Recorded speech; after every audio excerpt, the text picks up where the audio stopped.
I think we had agreed that once we meet today, we can try to look on a number of topics. Those small topics, that is the financial instruments. I think we did a question on leases. There is another question which I have here for leases. Maybe equally, I think we can look on it, and then we see what next. So let's start with that small question on leases, and then from there we look on something else. So this is a question, I think, from another paper, not specifically from your paper, not from your paper. That is a paper for a PAR. So let's look on this question here. Let me share the same in the class WhatsApp group.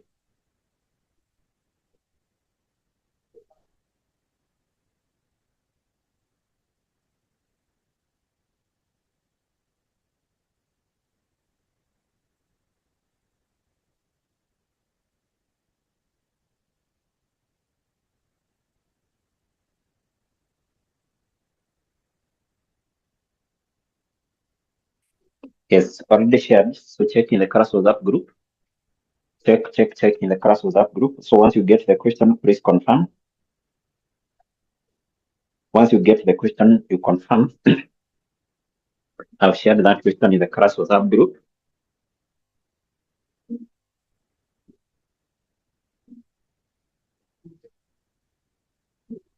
Yes. Okay, confirmed by Rin there. So let's look on that question. It's basically a question on leases. A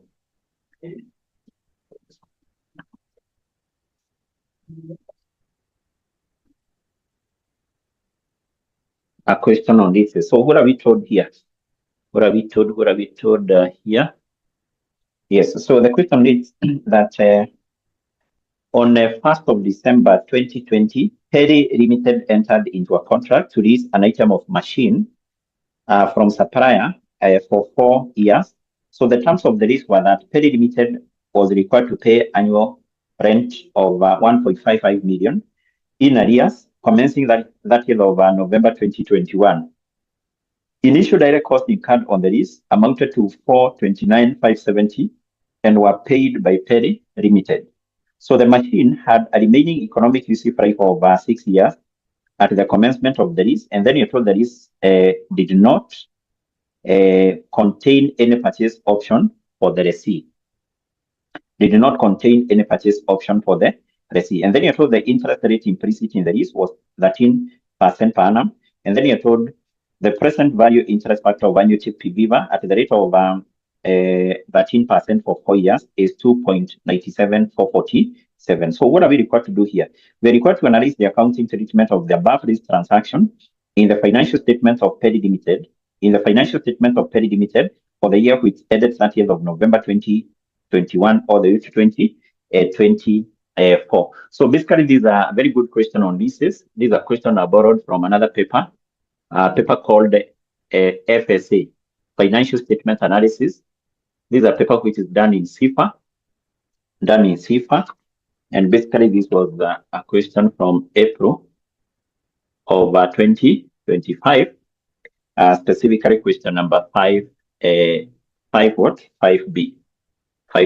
Now, in this case, we are told that this company, which is called Perry Limited, entered into a lease, and this company, Perry Limited, leased an item of machine from a supplier. So automatically, Perry Limited is the lessee, is the company which was given the right to use an asset, whereas now the supplier is the owner of the asset. So if you go to the requirement, you're required to analyze the accounting treatment of the above this transaction in the financial statement of who? Of Perry. So in other terms, you're required to illustrate how Perry Limited, who is the lessee, was supposed to account for this particular risk. And remember what we said is that once a company leases an asset, so that company should recognize 2 items. There is liability, the right of use asset. But remember, we also talked about 2 exceptions in relation to that. You may come across that theory question whereby you are asked to give 2 circumstances, 2 instances whereby the lessee will not be required to recognize there is liability and also the right of use what? Asset. So we talked about two circumstances. Number one, we talked about a short-term lease. If you lease an asset for a short period of time, a period which is less than 1 year, you are not required to recognize lease liability and the right of use asset. Number one is therefore where the lease is a short-term lease. Number two is whereby the leased asset is of a low value. If you lease an asset which is regarded to be of a low value, you are not required to recognize the lease liability and the right of use what? Asset. But this company, Perry Limited, basically on the date the lease commenced, the company needed to recognize two items, the lease liability and the right of use what? Asset. We said always we start by computing the lease liability. We start by computing the lease liability, and basically we compute this on the date when the lease commenced. In other terms, we compute this on the inception date of the lease. So if you go back to the information we have in the first paragraph, the first sentence, this lease was entered into on 1st of December 2020. That is when this company, Perry Limited, leased that particular item of machine. So we need to compute the lease liability. How do we compute this lease liability? We say that this one is equal to the present value of the minimum lease rentals not paid at the inception date. Not paid at the inception date of the lease. Inception date of the lease. Not paid at the inception date of the lease. So we discount those particular minimum lease rentals, but which were not paid at the inception date. So basically, if we go back to the information still which we have in paragraph 1, we are told that this company leased an item of machine for a period of how many years? For a period of how many years? Are we given? Yes, for a period of 4 years. I hope you can see that in the first sentence. So this therefore is the lease for how many years? Is the lease for 4 years. Year 1, year 2, year 3, year what? Year 4. So how are the minimum lease rentals payable? As per the information we have in sentence number 2, we are told the terms of the lease were that Perry Limited was required to pay annual lease rentals or annual rentals of 1.55 million in arrears. In arrears means what? At the start or basically at the start or at the end of the year. Who can tell us? In arrears means what? At the start or at the end? At the start or basically at the end? Yes.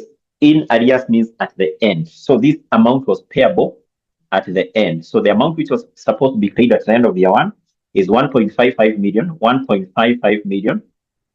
At the end of year 2, at the end of year 3, 1.55 million, 1.55 million. And therefore, if you check this particular question which you are doing here, you should be able to note that it is different from the other question which we did. I hope you can remember the other question which we did in class the other day, a question which was examined in December 2024. So remember the lease rentals, the minimum lease rentals were payable at the start. So therefore, I want you to see the difference. Rin, I think there was a question which was asked by Rin. There was a question which was asked by Evans.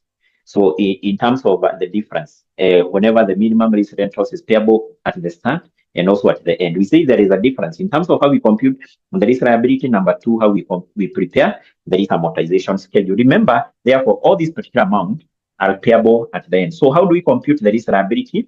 We discount the minimum lease rentals not paid at the inception date. Now, this amount, all of them, you can see they were not paid at the inception date because there is no amount which was paid there. Because we said we discount everything excluding the amount paid at the inception date. So we will take 1.55 million. We multiply this with the present value interest factor of annuity at which rate? At the rate of 13%. At the rate of 13%. The rate of 13%. Then what will be our N here? Our N will be 1, 2, 3, 4. So we are discounting the minimum lease rentals for how many years? For 4 years. Yes. So for 4 years. But remember, if this particular amount were payable in advance, so for example, this amount was paid here at the start of year 1. This was paid at the start of year 2. This was paid at the start of year 3. And this one was paid at the start of year 4. What would be the difference? The difference would be our N here. Our N should be 3. Our N should be 3 because we just need to discount what was paid there, and there. So the amount paid at the inception date should not be discounted. Yes. So let's work out this. And I think in our case, we already have this value.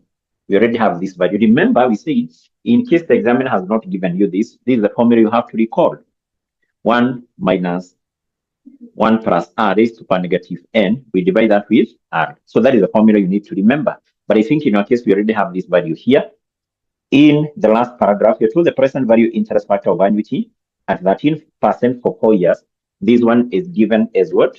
This one is given as 2.97447. So if you work out this using this particular formula, you have 1 minus 1 plus r. Remember, our r is 13% raised to power negative n, that is 4. And then you divide that with 0.13. You should get that value there. You should get that value there. Yes, we multiply that with 15, 50. So what would be our risk liability here? What would be our risk liability? What would be our risk liability? We try to hurry up so that we do at least more questions. What are you getting? So I'm getting a value of 4610, 428.5. Yes, so basically that is the value I'm getting. Yes, I think we can work with that figure right now. Yes, so that basically would be the risk liability. Now we said, even before we move to compute the right of use asset, what do we need to do with this risk liability? We need to amortize it. Before we proceed to compute the right of use asset, can we amortize this? So let's amortize this by basically preparing the risk amortization schedule. There is amortization schedule. There is amortization schedule. So you'll also be able to see that there is difference in terms of how we're going to prepare this with what we did in the other question, simply because these minimum risk rentals are payable at the end. So take into account our risk is basically for 4 years. We need to have 4 years here, or you can have the specific date when those 4 years were ending. So those specific dates are given in the requirement. If you go to the requirement, so you'll be able to see that you're given those specific dates. The first year ended 30th of November, 2021, 30th of November, 2022, 30th of November, 2023, and 30th of November, 2024. So then the next column here should be for the risk liability at the start of the year. The next column will actually be for the interest. The next column will be for the interest, and this one we computed at the rate of 13%. But remember, if these minimum risk rentals were payable in advance, so after the risk liability, the next column should be forward for the cash paid, for the minimum risk rentals paid, if this one was payable at the start. Yes, but because it is payable at the end, so the next column should be for the interest. The next column should be for the minimum risk rentals,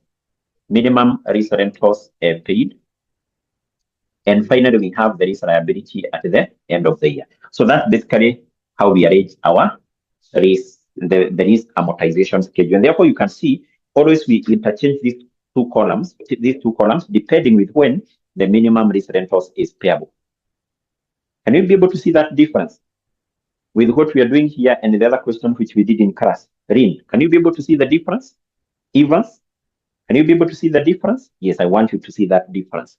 There is always a difference in terms of how we compute this one. There is the risk liability, and actually how we do what we present this.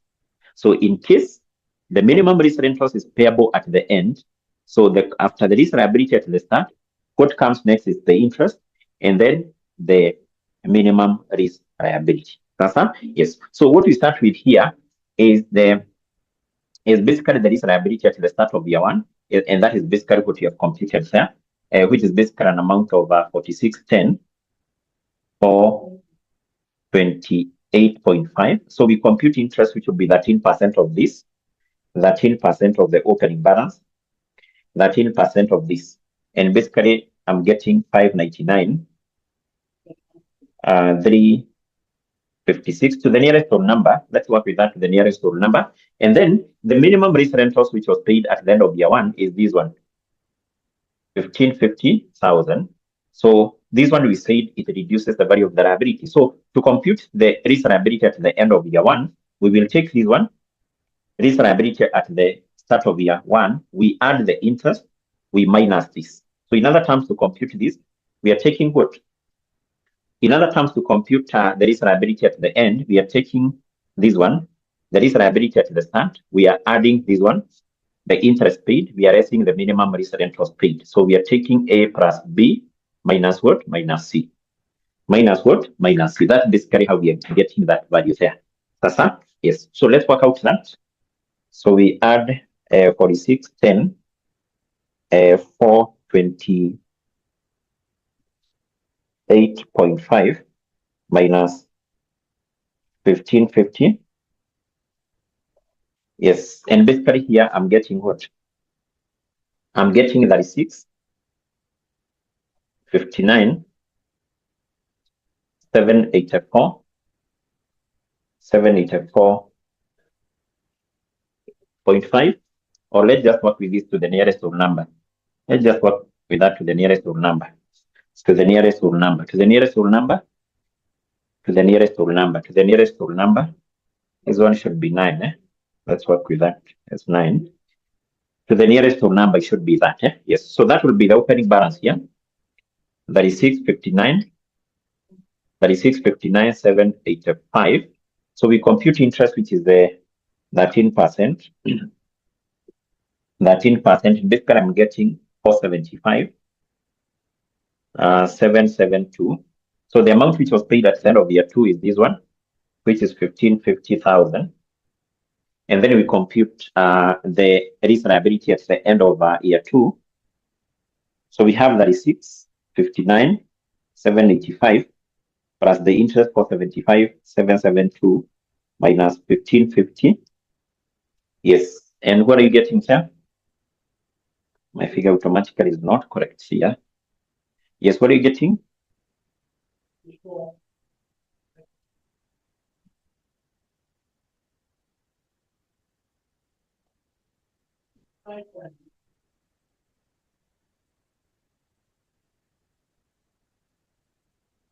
Yes, 25, 85, 557. Eh? Yes, so that will be the opening balance here. 25, 85, 557.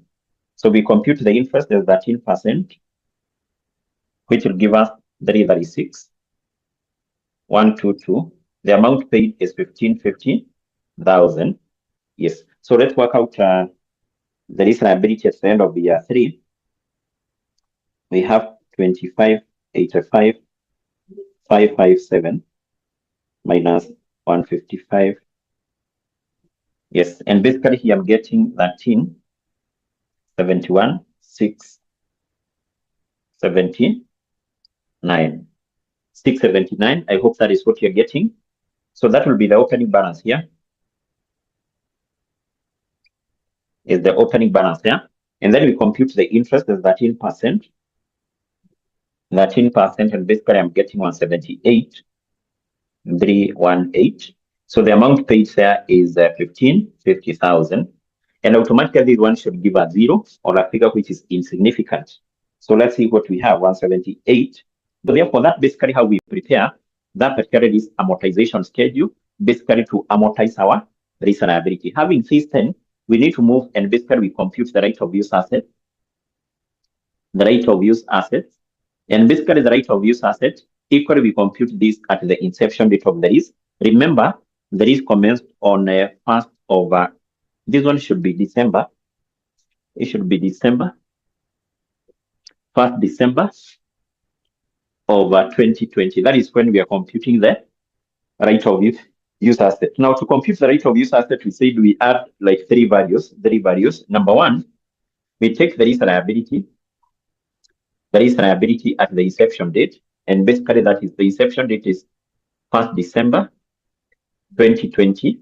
So, and the risk liability at the inception date is what you have computed here. 4610, 429. To this we said we add any payment made at the inception date, at the inception date of the risk. Do we have any payment which was made here at the inception date of the risk? In our case, we don't have any payment which was made at the inception date. We say that you can only have that payment which was made at the inception date, whereby this minimum minimum risk rentals are payable in advance. So if it is payable in advance, automatically the amount was supposed to be paid at the start, at the inception date of the lease. And then to this we add what? Initial direct costs, which are associated with what? With the lease. The initial direct costs associated with the lease. And I think in this question here, we have some initial direct costs which are associated with the lease. Can you see that? Initial direct costs associated with the lease. Who can be able to see that value? It is within paragraph 1, the last sentence. Can you be able to see this? Abdinasil? Amos, can you be able to see that? Yes. Yes. So the initial direct cost associated with the lease is 570.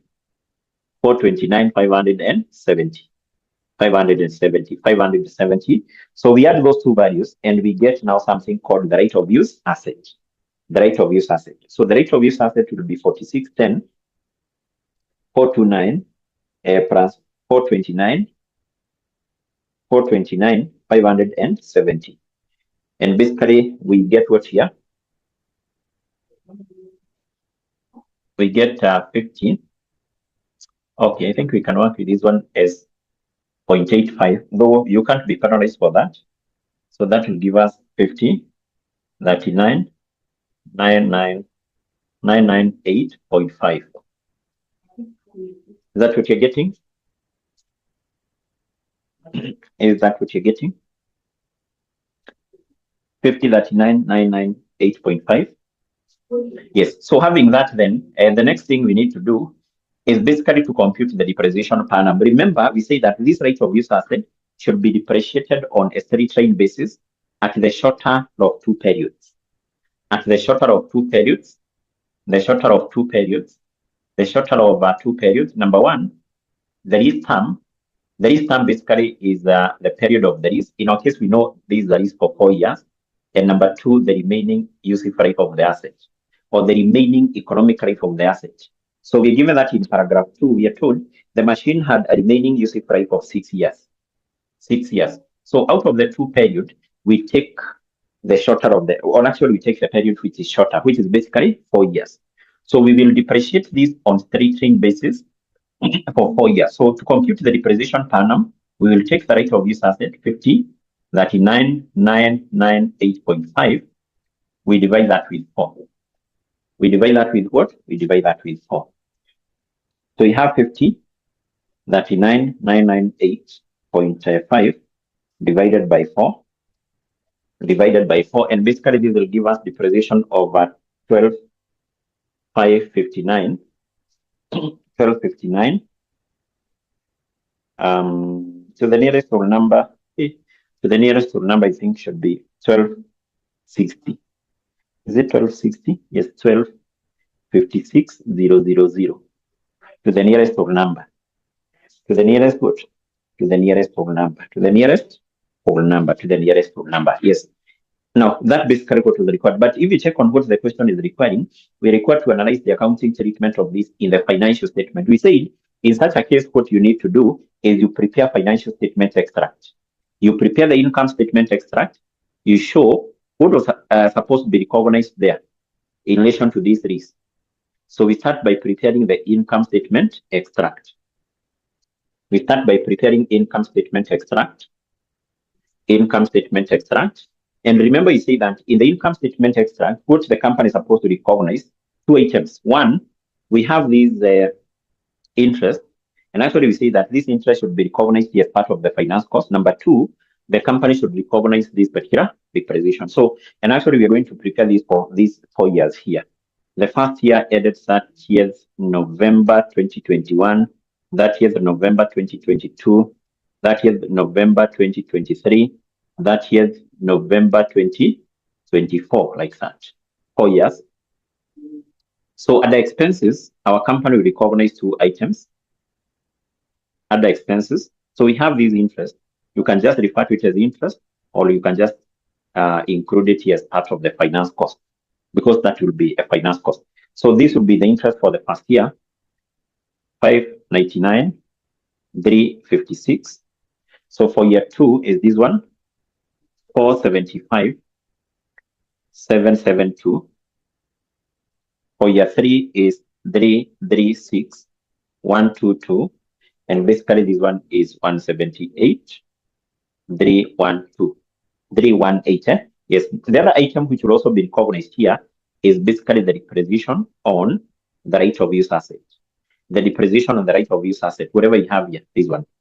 And basically this one remains the same for 4 years. 1256,000, 1256,000 fair, 1256,000 fair. Yes, so that is basically what our company here was supposed to recognize in the income statement as far as this is what is concerned. So these are basically the values which will be marked. Remember, we have said whatever, or actually we said whatever you have done here, all these are workings. What earn you the max is what you have here. Sasa? Yes. So therefore, you must ensure that you have prepared these financial statement extracts. So then from there, we can prepare the statement of financial position, statement of financial position extract. Statement of financial position extract. Extract. Equally, we will prepare these basically for 4 years. That year, the November 2021. That year, the November 2022. That year, the November 2023. That year, the November 2024. 2024, like that. Now, here in the statement of financial position, how many items will be recognized here? 3 items. One of it, David, automatically the figure which you have in the 1250. That will give us 1260. The 1260, yeah? To the nearest whole number, David. It has 1260. Is that the position? Yes, I think this one should be 1260. Huh? It should be 1260. Like that. I think that should be the correct value. Is that the case? 1260? Yes, 1260. I think it is our rounding off, which is basically along here. But basically should be 1260. 1260, yeah? Yes, 1260 like that. Yes. So basically 3 items to be recognized here. One of which is the right of use asset. Now the right of use asset, that one we recognize it as part of the non-current assets. So under the non-current assets, we will have the right of use assets. The right of use asset. Now the right of use asset, we recognize it here at the net book value. So to compute the net book value for the right of use asset, we will take the cost, this one, and then we less depreciation for year 1. When it comes to year 2, we take this one minus depreciation for how many years? For year 2. For what? For year 2. No, you don't need to show that as provided you have recorded that as expenses. RIN, the person who is marking that will be in a position to see that those are expenses, provided they are at the expenses, because these are an extract. That's an extract. Yes, let's compute the right of use asset, the net book value. So we take the cost, which is 39,998.5, and then we minus the depreciation for the first year. This is the depreciation for the first year, which is 1260 x part 4. And basically that will give us what? Will give us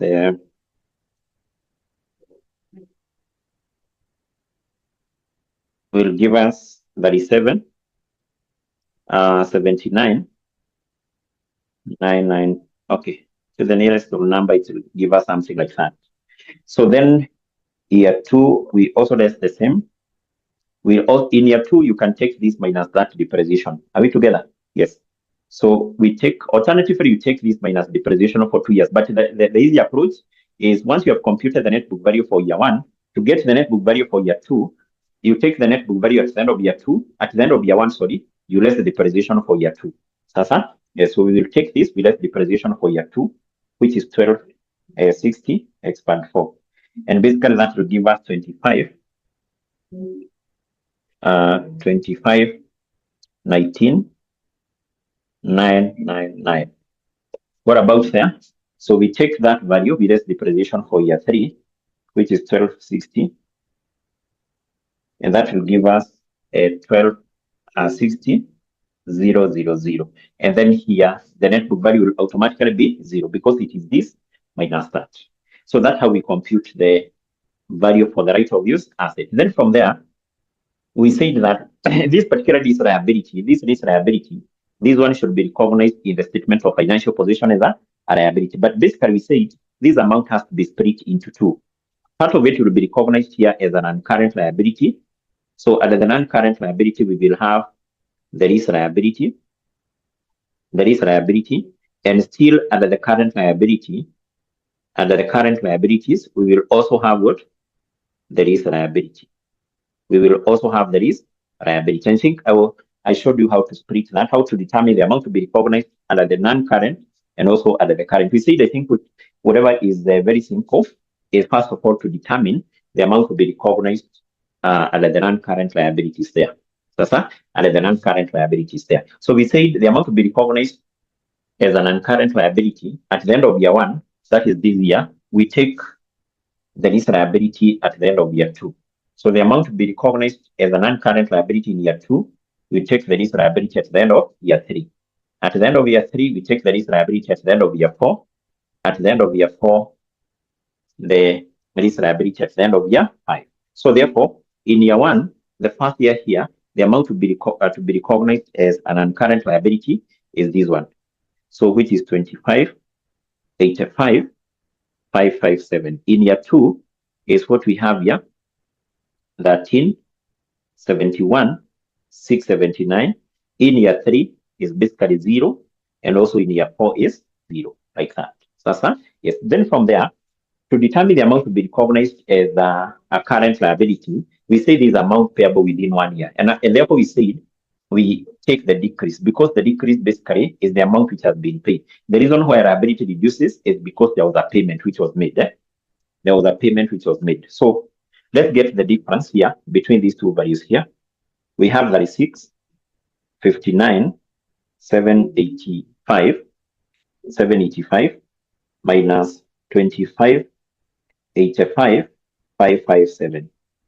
And basically we have a decrease of 10, 74, 228. I hope that is what you're getting. David, the writer, is that what you're getting as the decrease, as the difference between those two values? Is that what you're getting? Yes. So then we move to year two. Year two, basically we get the difference between these two values here. The difference between those two values there. That is the 25, 85, 557, 25, 85, 557, and this one, minus 13, 71, 679. So and basically that will give us an amount of 12, 13, 878. Yes. And then now in year three, we get the difference between this. Remember, the lease liability there is 0. So the difference between those two values there is what? Is 13, 71, 679. And automatically in the last year, the lease liability is what? Is 0. And the lease liability there is 0. The lease liability there is what?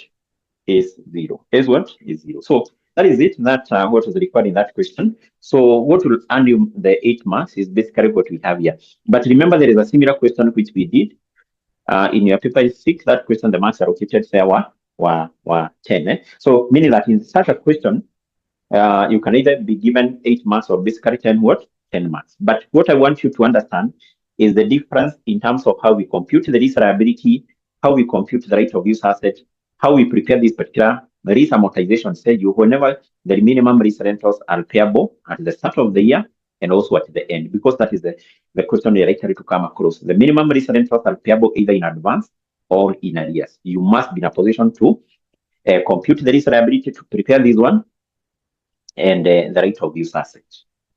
Yes. So basically that is it. That what was required as far as that question is concerned. And therefore, I hope that if you happen to come across a question from this topic, I expect you to score good marks as far as that question is concerned, because I think we have revised from this.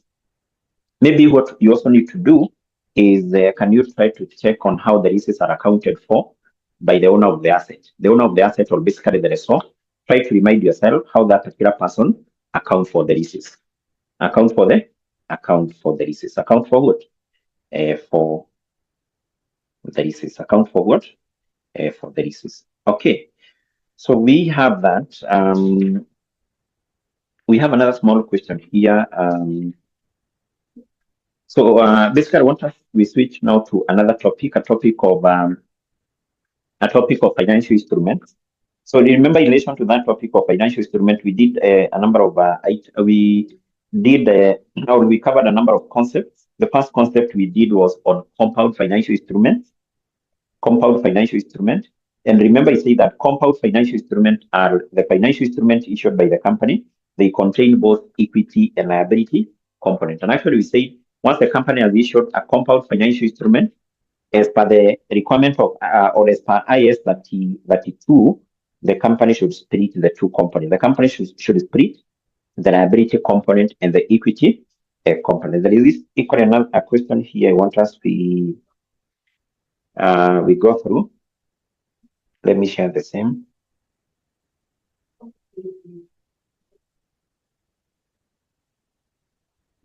But there is a similar question which we did in class, which is the same with this.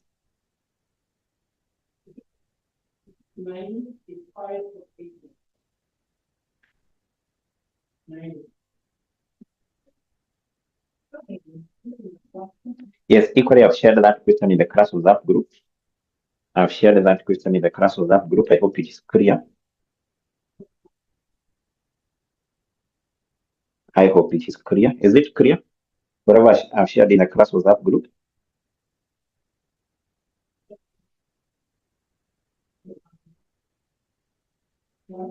Is that question clear?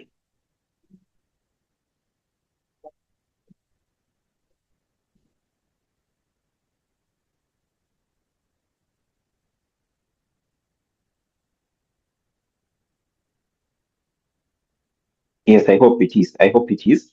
I hope it is. But before we look on that, can we just take a short break of just like 8 minutes? We come back at 9:10, so that we continue with that question. So we just take a short break of 8 minutes, and then we come back up after that short break of 8 minutes. We come back at 9:10.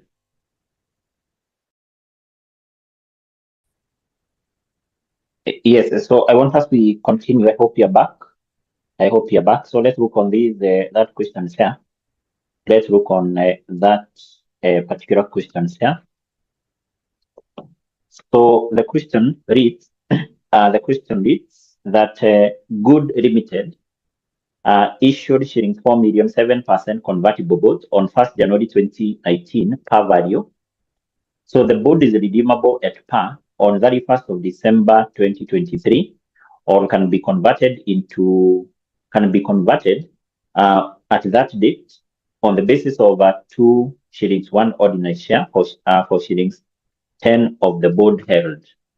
So we are told the prevailing market rate on 1st January 2019 for similar bonds without conversion rights was 9% per annum. And then you're told that all the interest in the year to 31st of December 2019 has been paid. So what are we required to do here? We are required to calculate the amount being included in the statement of financial position of Good Limited in respect of the convertible bonds on 31st of December 2019. So now we say that if you happen to come across this question and you see the word convertible, if, for example, you're told a company issued a debt instrument, and that debt instrument issued by the company happens to be convertible, then we said what you need to remember very fast is that this is a compound financial instrument. This is a compound financial instrument. Remember, I said a compound financial instrument.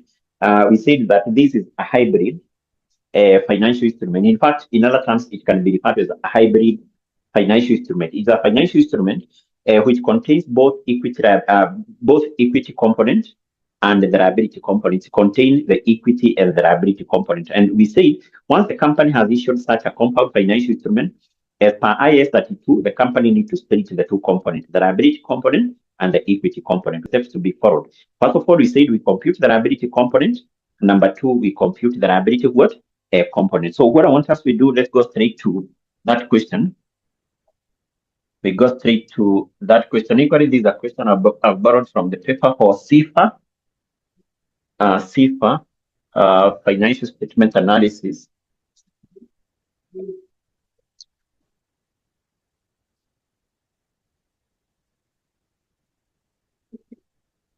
So this, I think, was from which sitting of SIPA? This one from the sitting of November 2020. And this specifically was question number 5A. Question 5A. So we are told this company, which is called Good Limited, our company did what? Issued. The company issued 7% convertible bonds. So take into account we have the word convertible. Convertible, I'll say that this one is a compound financial instrument. Yes. So therefore, that is very important. That if you happen to come across maybe a question and you're told a company issued some debt instruments and which are convertible, like convertible bonds, convertible loan stock, convertible debentures, you need to remember that that is a compound financial instrument. So therefore, this we can say this is a compound financial instrument and they should be accounted for. Should be accounted for in accordance with what? In accordance with International Accounting Standard number 32. Remember